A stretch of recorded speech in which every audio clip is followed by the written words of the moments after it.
마태복음 5장 46절 말씀입니다.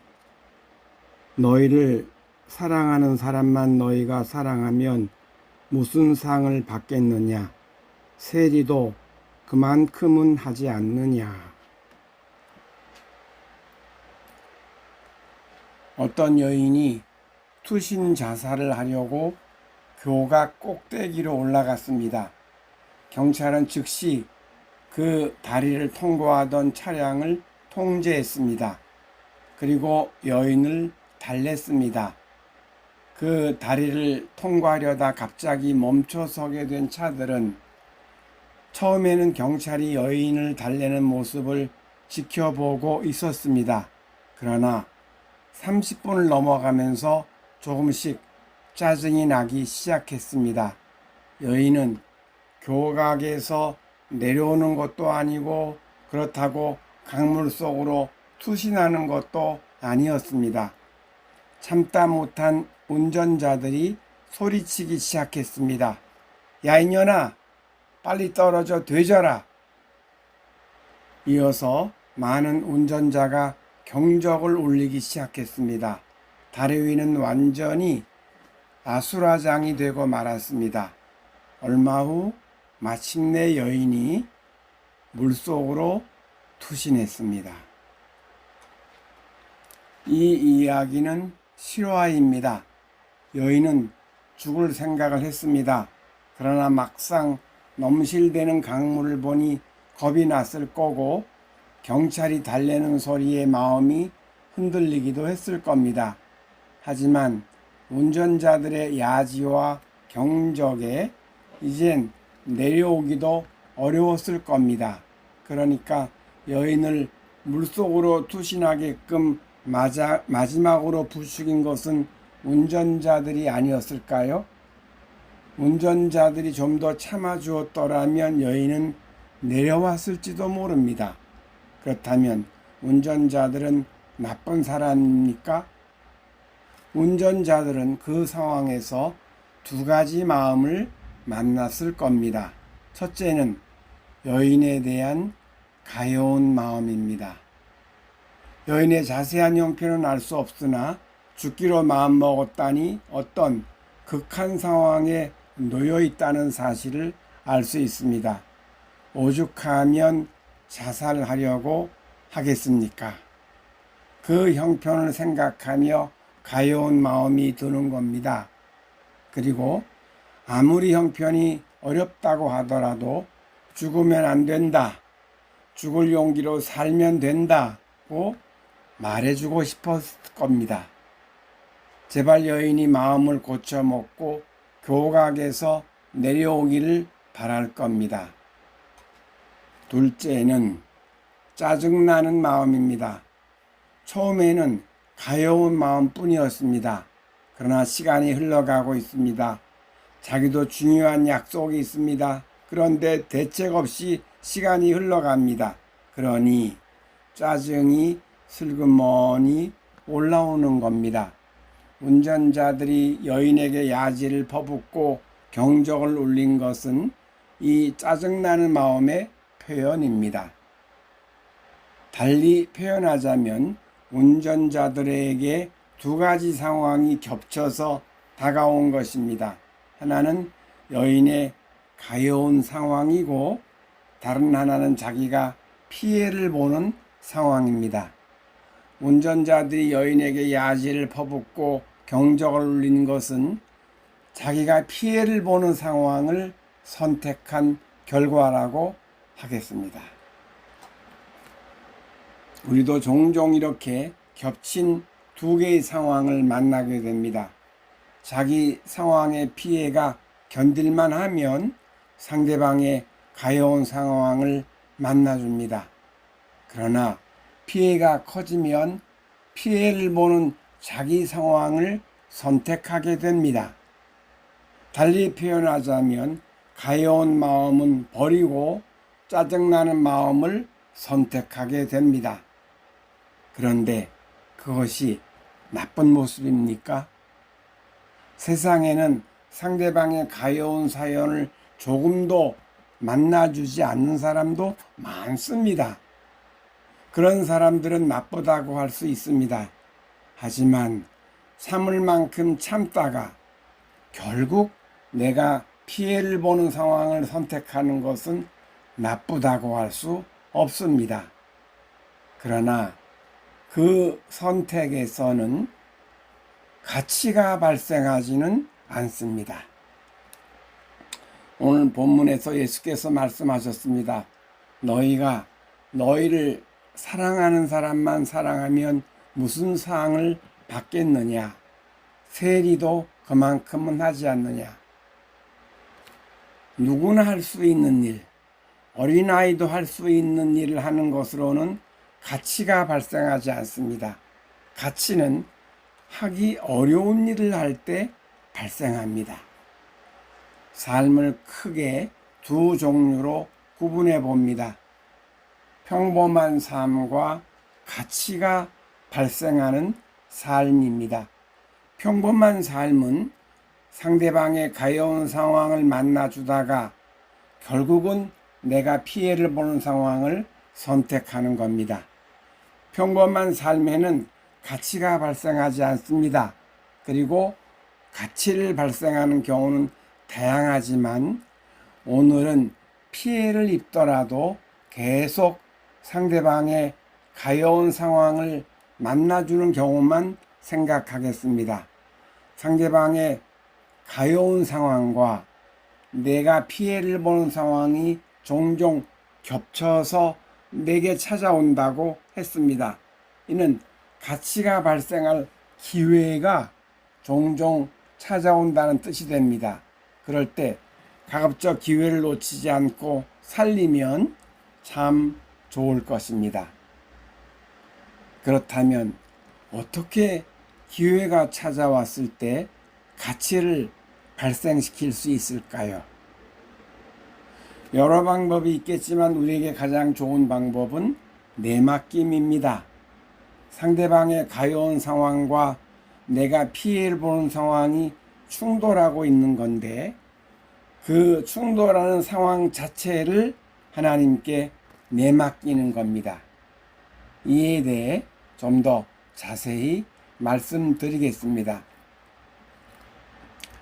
다리를 건너려다가 교통 통제로 꼼짝 못하고 멈춰선 운전자 중에 나도 있다고 생각해 보겠습니다.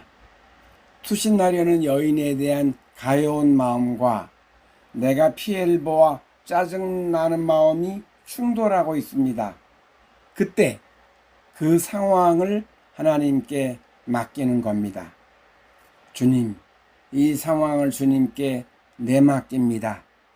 저의 마음을 주관하여 주십시오.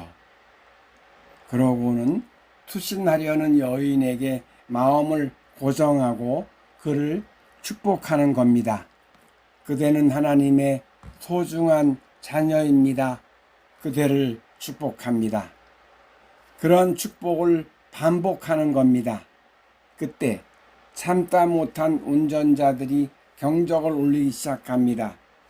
이제 그 운전자들을 축복하는 겁니다. 그대들도 역시 하나님의 소중한 자녀입니다. 그대들을 축복합니다. 그런 축복을 반복하는 겁니다. 나중에 여인이 투신할 수도 있고 안 할 수도 있습니다. 투신하지 않으면 감사하는 겁니다. 그런데 투신하면 다시 한번 그의 영혼을 축복하는 겁니다. 우리는 살아가면서 다양한 상황을 만나고 또한 다양한 사람들을 만나게 됩니다. 그때 그 상황과 사람들에 대한 나의 반응이 나의 운명에 영향을 미칩니다. 제가 그동안 공부한 바로는 사람은 누구나 인생 각본을 타고난다고 합니다. 어떤 사람은 제법 편안한 각본을 타고나고 또 어떤 사람은 퍽 험한 각본을 타고납니다. 좀 더 자세히 말하자면 경제적으로는 여유로운데 불행한 사건을 자주 만나는 각본도 있고 경제적으로는 힘들어도 불행한 사건을 자주 안 만나는 각본도 있습니다. 물론 경제적으로 여유롭고 불행한 사건도 자주 안 만나는 각본도 있고, 경제적으로 힘들면서 불행한 사건도 자주 만나는 각본도 있습니다. 앞에서 평범한 삶과 가치가 발생하는 삶에 대해 말씀드렸습니다. 평범한 삶을 사는 사람은 타고난 각본대로 살게 됩니다. 그러나 가치가 발생하는 삶을 사는 사람은 각본이 수정될 수 있습니다. 그리하여 경제적으로 어려운 각본이었는데 제법 여유로운 각본으로 수정될 수 있고, 불행한 사건을 자주 만날 각본이었는데 자주 안 만나는 각본으로 수정될 수 있습니다. 따라서 만나게 되는 다양한 상황이나 다양한 사람들에 대한 나의 반응이 나의 운명에 영향을 미치게 된다고 말하는 겁니다. 그러니까 부정적 상황이나 부정적 모습을 보이는 상대방에 대해 부정적 반응을 하게 되면 그저 타고난 각본대로 살게 됩니다. 그러나 부정적 상황이나 부정적 모습을 보이는 상대방에 대해 긍정적 반응을 하게 되면 수정된 각본으로 살게 됩니다.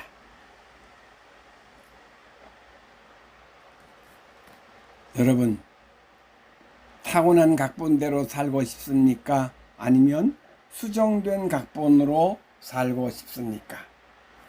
타고난 각본이 매우 좋은 사람은 굳이 수정 각본이 필요하지 않을 수 있습니다. 하지만 그런 사람이 몇이나 되겠습니까? 만약 여러분이 수정된 각본으로 살고 싶다면 주어지는 부정적 상황이나 부정적 모습을 보이는 상대방에 대해 바른 마음으로 긍정적 반응을 하려고 노력하시기를 바랍니다. 그리고 그를 위한 좋은 방법은 모든 것을 하나님께 내맡기는 것과 상대방을 공격하지 않고 축복하는 것입니다.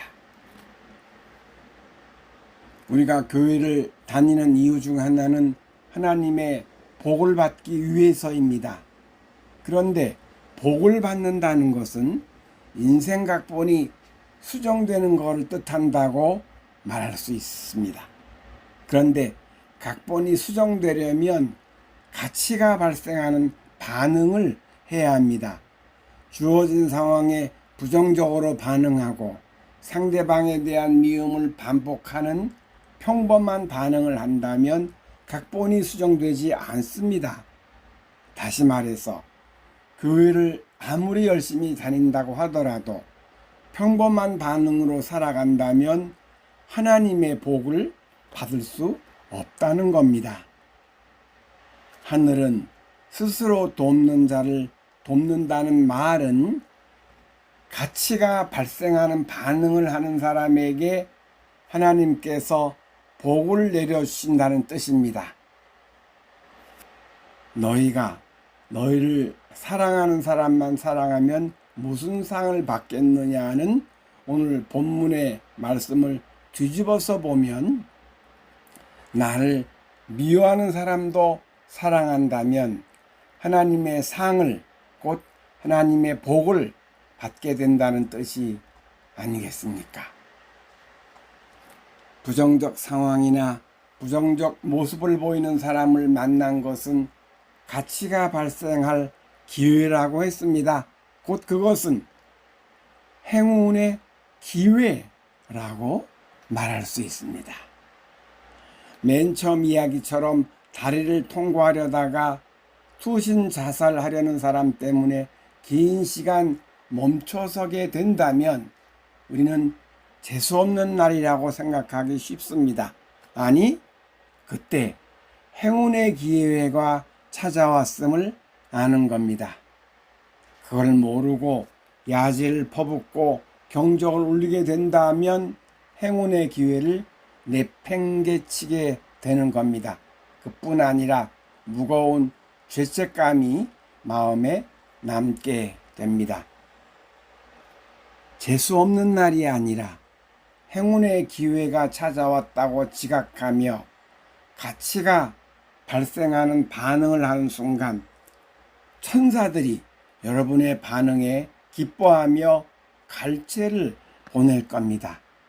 그 순간 태양이 더 밝은 빛을 뿜을 겁니다. 여러분의 영혼이 한 단계 업그레이드 될 겁니다. 하나님께서 신비로운 은총으로 화답하실 겁니다. 그 은총의 주인공이 되지 않으시렵니까? 기도하시겠습니다. 주님, 주는 거 없이 미운 사람이 있습니다. 게다가 내게 해를 입히지 않는 해를 입히는 사람에 대해서는 더욱 미워하게 됩니다. 그러면 아무리 교회를 열심히 다녀도 하나님의 복을 받을 수 없습니다. 그 이치를 마음에 꼭 새기고 살아가기를 바랍니다. 미운 짓을 하는 사람에게 사랑의 반응을 하면 그 순간 마음이 평화로워집니다. 그런 상태로 이미 하나님의 복을 받았다고 말할 수 있습니다. 더 나아가 수정각본이 펼쳐짐으로 인해 다시 또 하나님의 복을 받게 됩니다. 그렇게 물심양면으로 하나님의 복을 받는 길을 잘 걸어가도록 도와주옵소서. 우리가 상을 받는 삶을 살아가기를 바라시는 예수님 이름으로 기도드립니다. 아멘.